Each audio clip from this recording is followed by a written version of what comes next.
अपना पैसा पटाते जा देखो रहे ये आपका स्टेटमेंट नहीं है ना, सबसे पहले बता देते हैं, है ना। ये स्टेटमेंट नहीं है, ये जो रिस्ट्रक्चर में आपको समझा रहा था ना नवीनीकरण, हाँ। उसका लिस्ट है। ये नोटिस वोटिस नहीं है, ये आपकी जानकारी के लिए आपको दिया गया है कि आपका लोन रिस्ट्रक्चर हुआ है, नवीनीकरण हुआ है। तो ये आपको पर्सनली आपके घर पे आया होगा। हाँ वहाँ पे आया था, मेरे को दिया है। ठीक है, तो ये आपके एड्रेस पे आपके नाम से आपके घर पे आना है। ठीक है, इसमें लिखा हुआ है कि receive your schedule your have the level of the loan restructuring, मतलब आपका जो लोन है जो नहीं पटा रहा लॉकडाउन के वजह से, उसको फिर से नवीनीकरण किया गया। ठीक है, तो उसमें ये आपको जैसा हम बता रहा था ना, नवीनीकरण होता है उसके बाद कुछ महीने आपको टाइम दिया जाता है। तो आपने बीच में पैसा पढ़ा था 1884 रुपये कुछ, कितना पढ़ा था पहले किस 1720 आ रहा था। 1720, ठीक है। 1720 वाले जो पटा रहे थे ना, ये वाले स्टार्टिंग में। ठीक है, उसके बाद फिर लॉकडाउन वगैरह वो आप लोग पैसा नहीं पटा रहे थे।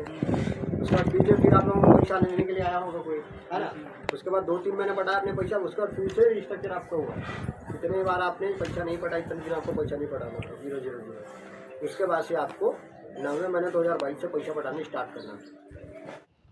दोस्तों अभी आपने जो क्लिप देखी है वह है रिस्ट्रक्चर के मुद्दे पर। लॉकडाउन होने के बाद से यह रिस्ट्रक्चर बहुत बड़ा रूप है। अगर देखा जाए तो बैंक और कस्टमर को अपना सिविल सुधारने, अपना रिकॉर्ड सही रखने के लिए रिस्ट्रक्चर करना बहुत ज़रूरत था। तो रिस्ट्रक्चर के बारे में आज जानेंगे कि होता क्या चीज़ है। तो नमस्कार दोस्तों, आप लोगों का स्वागत है मेरे चैनल लोन मुद्दे पर, और आप हमारे साथ बने रहेंगे वीडियो के अंत तक। तो बता देते हैं कि रिस्ट्रक्चर का हिंदी अर्थ होता है पुनर्गठन। मतलब कि लोन रिस्ट्रक्चरिंग का अर्थ लोन की शर्तें और अवधि को फिर से बनाना है। जब लोन लेने वाले ग्राहक को लगता है कि वह लोन चुकाने में असमर्थ है या लोन की वर्तमान शर्तें उसके अनुसार नहीं है, तो वह लोन देने वाली संस्था को इस बात का आवेदन देता है कि इसके लोन को रिस्ट्रक्चर किया जाए या पुनर्गठन किया जाए। लोन देने वाली संस्था वर्तमान लोन की शर्तें बदल देता है और लोन की ईएमआई कम हो जाती है और लोन टेनओवर या लोन का महीना या माह बढ़ जाता है।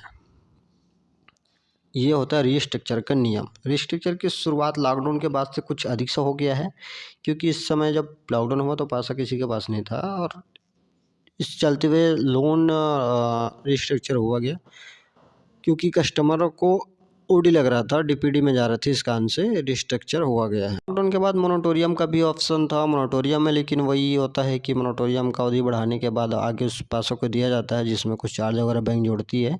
इस टॉपिक पर हम बाद में बात करेंगे, पहले रिस्ट्रक्चर को समझते हैं अच्छे तरीक़े से। आरबीआई के तहत रिस्ट्रक्चर के नियम क्या है?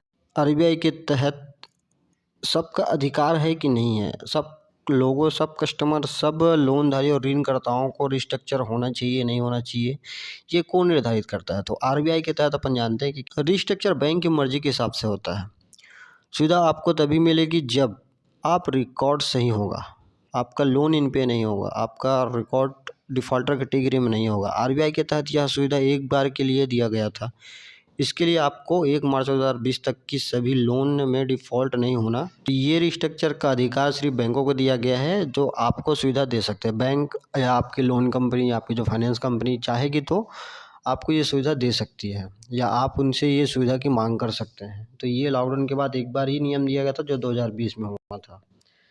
दूसरा ये कि लोन रिस्ट्रक्चर अभी हुआ था या होने के बाद जो रिस्ट्रक्चर ख़त्म हो गया, उसमें आपको फ़ायदा हुआ कि घाटा हुआ, इस बारे में भी जानकारी लें। देखो, लोन रिस्ट्रक्चर होने से फ़ायदा बैंक को भी है और कस्टमर को भी है। बैंक का तो छोड़ो, बैंक जो भी अपना बनाना चाहती है रिस्ट्रक्चर से, वो उनका फ़ायदा नुकसान जो भी हो, अपन मेन काम करते हैं अपन कस्टमर या अपन जो अपने बीच में जो लोग हैं, जो महिलाएं हैं, रिकॉर्ड ख़राब होने लगा और उनको कहीं पे लोन नहीं मिल रहा था, तो इसके चलते हुए बैंक को भी नुकसान हो रहा था, उनके सारे कस्टमर डिफ़ॉल्ट कैटेगरी में जाने लग गए थे। तो जो कस्टमर डिफ़ॉल्ट नहीं हुए थे और ठीक ठाक उनका रिपेमेंट था, उनको बैंक ने ये किया कि रिस्ट्रक्चर कर दिया। रिस्ट्रक्चर से फ़ायदा ये था कि कस्टमर का सिविल उसमें सुधर जाता था, और जो उनका ब्याज वगैरह था लोन का, वो एक साथ बना कर उसको फिर से नया लोन स्थापित कर देते थे। मतलब उसका जो पैसा था लोन का, उसका पुनर्गठन कर देते थे, तो वो लोन फिर से स्टार्ट हो जाता था। उसमें कस्टमर का सिविल सुधर जाता था, उसका जो डीपीडी लगा रहता था वो भी सुधर जाता था, और उसको कुछ दिन के लिए या कुछ महीनों के लिए उनको समय मिल जाता था लोन नहीं पटाने का। उसके बाद जैसा उनका लोन स्टार्ट होता था उस महीने से उनको किस्त देना पड़ता था।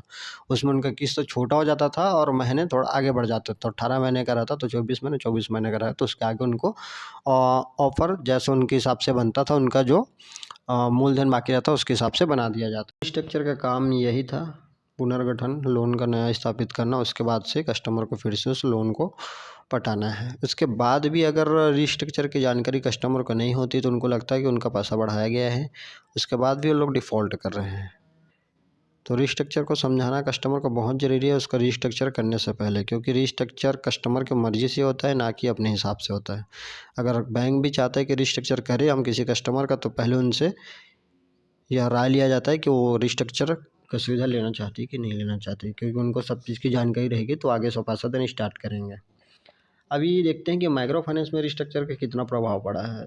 इतना बताने के बाद आपको रिस्ट्रक्चर समझ में तो आ गया होगा। लॉकडाउन का टाइम ख़त्म हो चुका है, रिस्ट्रक्चर का भी टाइम ख़त्म हो चुका है। अब रिस्ट्रक्चर खुल गए हैं, सारे लोन की किस्तें अब महिलाएं देना स्टार्ट कर दिए हैं।